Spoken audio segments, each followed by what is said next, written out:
तो अब हम पढ़ेंगे सर्कुलर मोशन।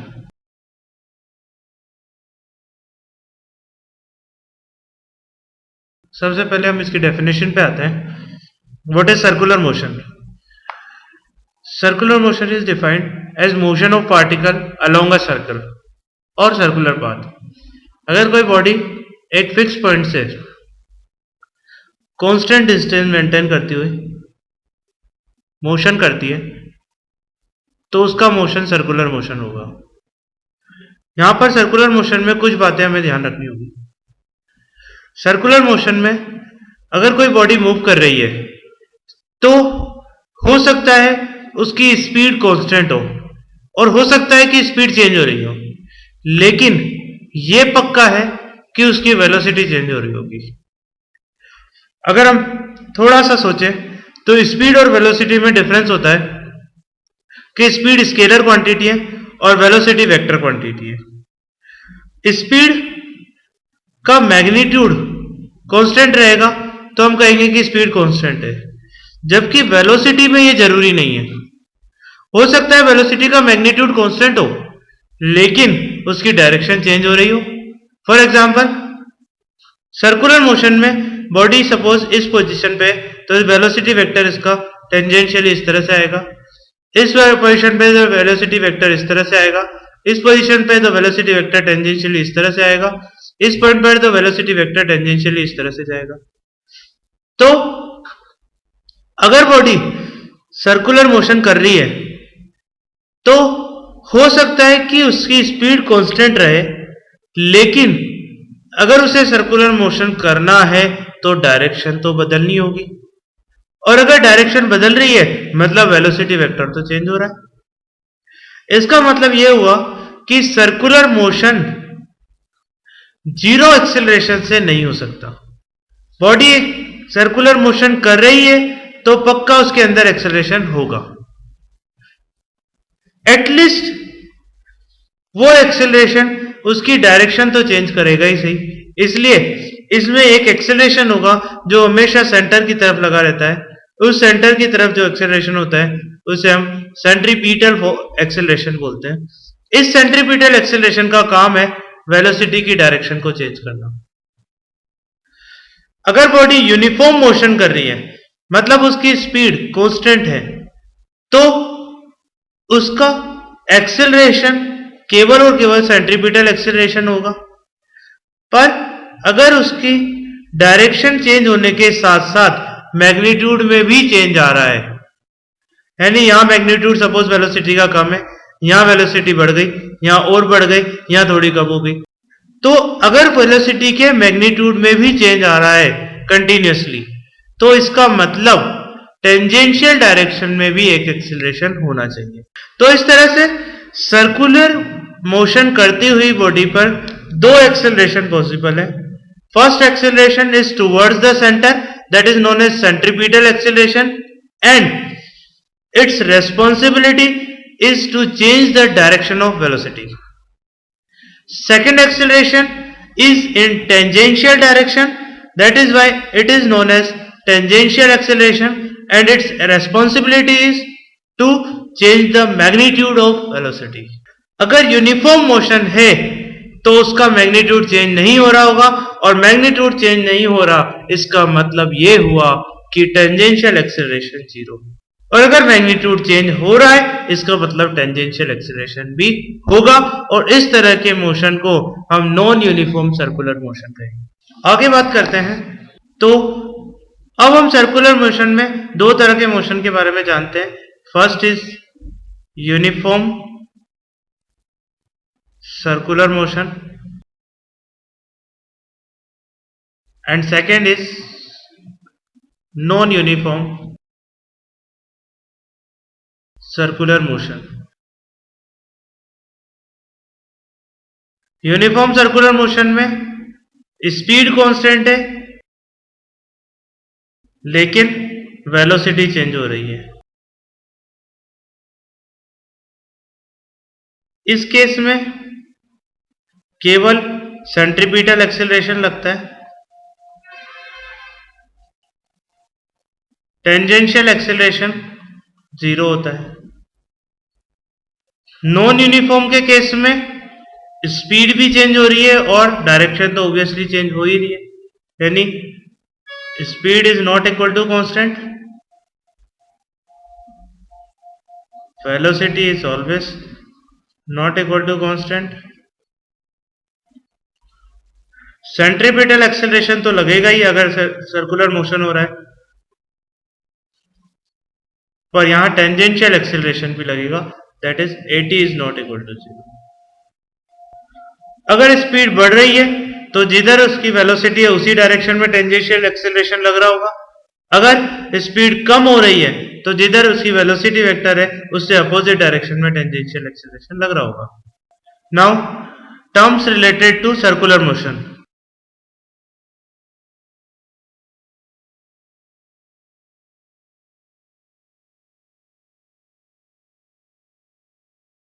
सबसे फर्स्ट टर्म देखेंगे हम radian. Radian which is the unit of plane angle.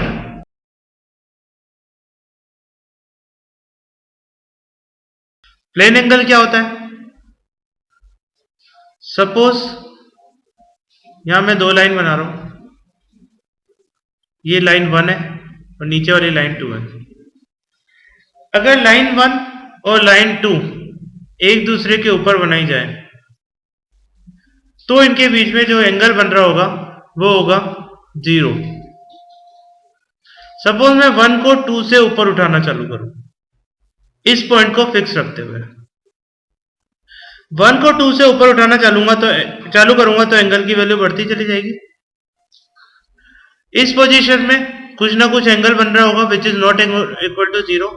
इसको हम रिप्रेजेंट कर रहे हैं एक सिंबल जिसे हम बोलते हैं थीटा। इसे हम प्लेन एंगल बोलते हैं जो कि दो लाइंस के बीच में बन रहा है। इसकी यूनिट होती है रेडियन या डिग्री। ऐसा ही यूनिट है रेडियन। अगर कोई बॉडी सर्कुलर मोशन कर रही है और सपोज उसकी प्रीवियस पोजीशन ए है और यहां से वो मूव करती हुई बी पोजीशन पे आ जाती है, इस केस में उसने सपोज एंगल ट्रेवल किया theta, then theta is defined as arc upon radius। AB is the arc length and suppose radius is r, then AB upon r is theta। यहां हम 1 radian को डिफाइन कर सकते हैं if arc length AB is 1 and radius is 1,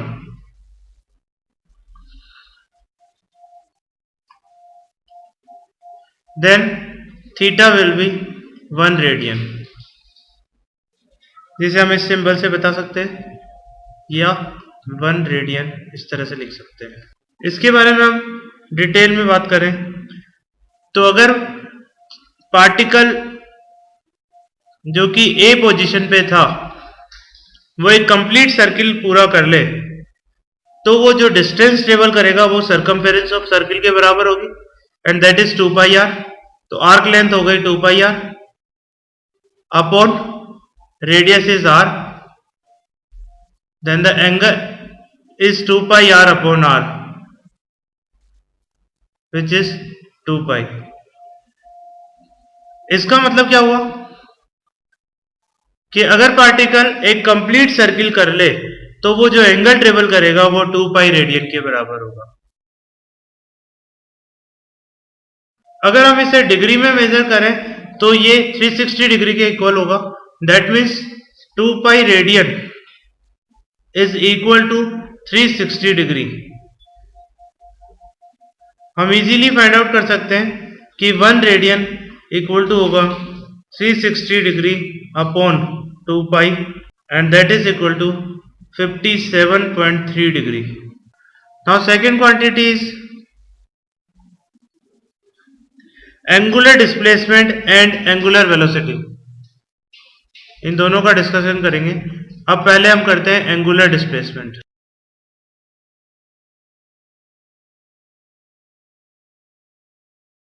अगर कोई body circular motion कर रही है तो angle subtended bye a body on the centre in given time interval. Suppose delta T time में बॉडी ए से बी पोजीशन पे चली जाती है, तो ए और बी पोजीशन जितना एंगल सेंटर पे बनाएंगे वो एंगुलर डिस्प्लेसमेंट कहलाएगा। तो डेल्टा टी टाइम में जितना एंगल ए और बी सेंटर पे बनाएंगे वो एंगुलर डिस्प्लेसमेंट कहलाएगा। अगर हम इसको थीटा से रिप्रेजेंट करें, इसकी रेडियस है R, then angular displacement will be theta. और जैसा कि मैं ऊपर डिस्क्राइब कर चुका हूं कि theta equal to length upon arc, arc upon radius. और जैसा कि मैं ऊपर डिस्क्राइब कर चुका हूं, theta equal to arc upon radius, that is A B upon R. यहां ए बी डिस्टेंस है, that is arc length, displacement नहीं। यूनिट इसकी जो एंगल की यूनिट होती है that is radian. Third quantity है एंगुलर वेलोसिटी।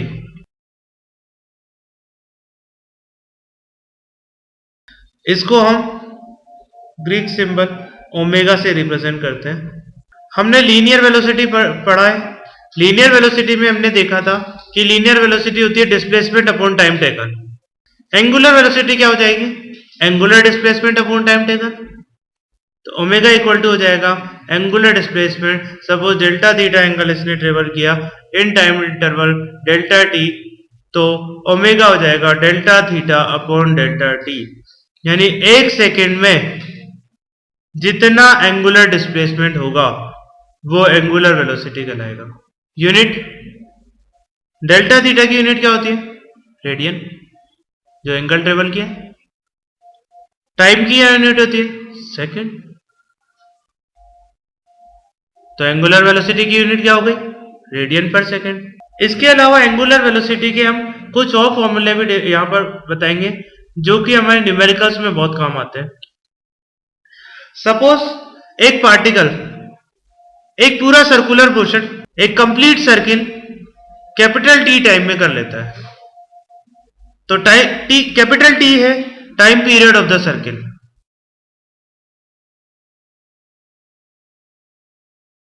सर्किल की रेडियस सपोज आर है। तो बताओ एक पूरा सर्किल कंप्लीट करने में उसने कितना एंगल ट्रेवल किया? जैसा कि हम ऊपर डिस्कस कर चुके हैं, एक कंप्लीट सर्किल में एंगल ट्रेवल्ड होगा डेल्टा थीटा इक्वल टू 2 पाई। अब हम क्या डायरेक्टली बता सकते हैं? अगर 2 पाई एंगल में कैपिटल टी टाइम लगता है तो एक सेकेंड में कितना एंगल ट्रेवल होगा? That is 2 pi upon capital T. और एक सेकेंड में जो एंगुलर डिस्प्लेसमेंट होता है उसे हम क्या बोलते हैं? Angular velocity. इसका मतलब angular velocity equal to 2 pi upon capital T भी एक फॉर्मूला हो गया। ये फॉर्मूला हमारे न्यूमेरिकल में बहुत काम आएगा। यह बात यह है कि एंगुलर डिस्प्लेसमेंट क्या है? 2 पाई, और उसमें लगने वाला टाइम कितना है? Capital T. और हम जानते हैं 1 अपॉन टाइम पीरियड क्या होता है? फ्रीक्वेंसी। तो क्या मैं इस फॉर्मूले को इस तरह से भी लिख सकता हूं? Omega equal to 2 pi into small F, where small F is frequency. Frequency क्या होती है? एक सेकेंड में कितने सर्किल्स कंप्लीट कर लेगा ये। Now the next term is angular acceleration.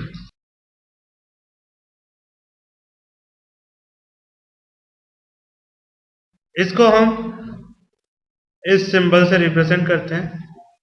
This symbol is known as alpha. अब अगेन लीनियर वेलोसिटी, लीनियर मोशन पे आ जाते हैं। तो लीनियर मोशन में हमने देखा कि लीनियर एक्सेलरेशन क्या होता है? लीनियर वेलोसिटी में चेंज अपॉन टाइम। तो एंगुलर एक्सेलरेशन क्या हो जाएगा? Change in angular velocity upon time taken. Suppose initial angular velocity थी omega I, final angular velocity है ओमेगा एफ, तो चेंज इन एंगुलर वेलोसिटी हो जाएगा omega final minus omega initial. ये टाइम अगर डेल्टा टी टाइम में होता है ये चेंज, तो एक सेकेंड में हो जाएगा upon delta T. This is angular acceleration. अब इसकी यूनिट निकालते हैं। एंगुलर वेलोसिटी की यूनिट क्या थी? रेडियन पर सेकेंड अपॉन टाइम टेकन पर सेकेंड। अगर हम इसको सॉल्व करें तो इसकी यूनिट आएगी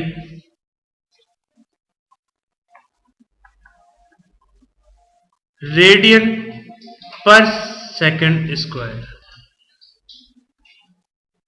तो इस तरह से हमने एंगुलर डिस्प्लेसमेंट पढ़ा, एंगुलर वेलोसिटी पढ़ा, एंगुलर एक्सेलरेशन पढ़ा।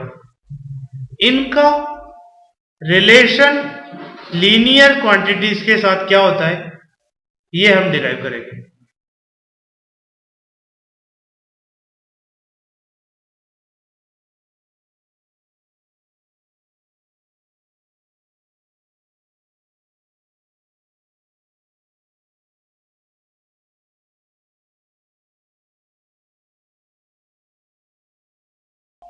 Relation between linear and angular quantities. इसमें सबसे पहले हम एंगुलर डिस्प्लेसमेंट और लीनियर डिस्प्लेसमेंट में रिलेशन निकालते हैं।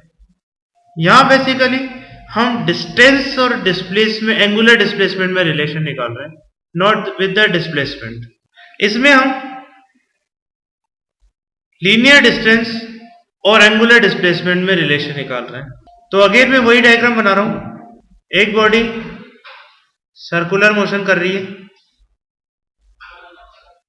इनिशियल पॉइंट है P, फाइनल पॉइंट है Q। P से Q मोशन में एंगल ट्रेवल किया थीटा। तो हम जानते हैं angle equal to arc upon radius. Angle है theta, arc length suppose x है, ये डिस्टेंस है, अपॉन रेडियस है small r। This gives you x equal to r theta. यहां x क्या है? Distance travelled from P to Q and theta is angular displacement from P to Q.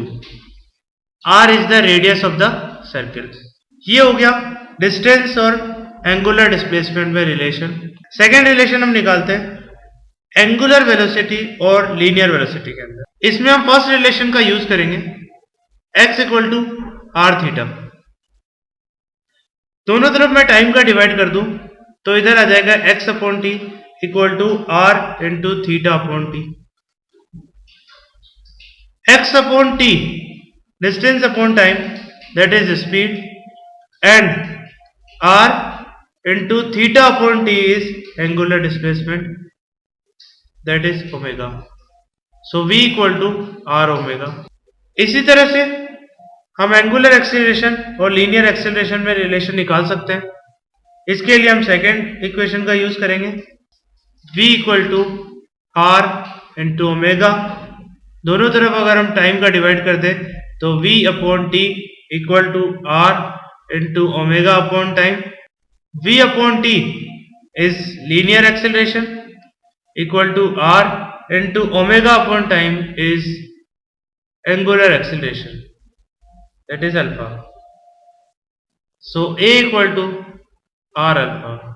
तो ये तीनों रिलेशन हमारे काम आएंगे लीनियर क्वांटिटीज को एंगुलर क्वांटिटीज से रिलेट करने में। Let's take an example. A flywheel making 120 revolutions per minute, find angular speed of wheel. क्या दिया हुआ है? 120 रिवॉल्यूशंस पर मिनट। ये हमें एंगुलर स्पीड निकालने के लिए डेटा दिया हुआ है। एंगुलर स्पीड कैसे निकलेगी? एंगुलर स्पीड होगी रिवॉल्यूशन पर मिनट में तो दी हुई है 120 रिवॉल्यूशन पर मिनट। इसे हम सबसे पहले सेकंड में कन्वर्ट कर दें तो upon 60 second. This gives you 2 revolutions पर सेकेंड। पर ये रिवॉल्यूशंस पर सेकेंड में आई है, जबकि हमें चाहिए रेडियन पर सेकेंड में। तो हम क्या करेंगे, इसे रेडियन पर सेकेंड में कन्वर्ट करने के लिए रिवॉल्यूशंस पर सेकेंड को एंगल इन 1 रिवॉल्यूशन से मल्टीप्लाई कर देंगे। 2 रिवॉल्यूशंस पर सेकेंड दिया हुआ है और एक रिवॉल्यूशन में एंगल 2 पाई ट्रेवल होता है, तो हम इसे 2 पाई से मल्टीप्लाई कर देंगे। इससे हमें मिलेगा 4 पाई और इसकी यूनिट हो जाएगी रेडियन पर सेकेंड।